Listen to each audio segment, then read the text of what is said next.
శ్రీ మహావిష్ణువు యోగ నిద్రలో ఉండి ఆ యోగ నిద్ర నుంచి బయటికి వచ్చిన తర్వాత వైకుంఠంలో ఉత్తర ద్వారం వైపు వచ్చి 33 కోట్ల మంది దేవతలకు వైకుంఠంలో ఉత్తర ద్వారం వైపు ఆయన దర్శనాన్ని ఇస్తాడు. అందుకే దీన్ని వైకుంఠ ఏకాదశి అన్నారు.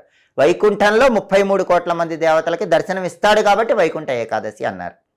ముక్కోటి ఏకాదశి అని ఎందుకన్నారంటే 33 కోట్ల మంది దేవతలు విష్ణుమూర్తిని ఉత్తర ద్వారం వైపు చూసి దర్శనం చేసుకుని సమస్త శుభాలు పొందుతారు కాబట్టి దీన్ని ముక్కోటి ఏకాదశి అనే పేరుతో పిలుస్తారు.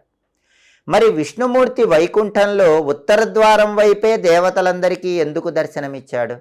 దీని వెనుక ఉన్న పౌరాణిక రహస్యం ఏంటి, ఆధ్యాత్మిక రహస్యం ఏంటంటే, ఒకప్పుడు బ్రహ్మదేవుడి గుబిలి నుంచి, చెవిలో ఉన్న గుబిలి నుంచి మధుకైటబులు అనే రాక్షసులు బయటకు వచ్చారు. అలా బయటకు వచ్చినటువంటి మధుకైటబులు అనే రాక్షసులు బ్రహ్మదేవుడి దగ్గర అనేక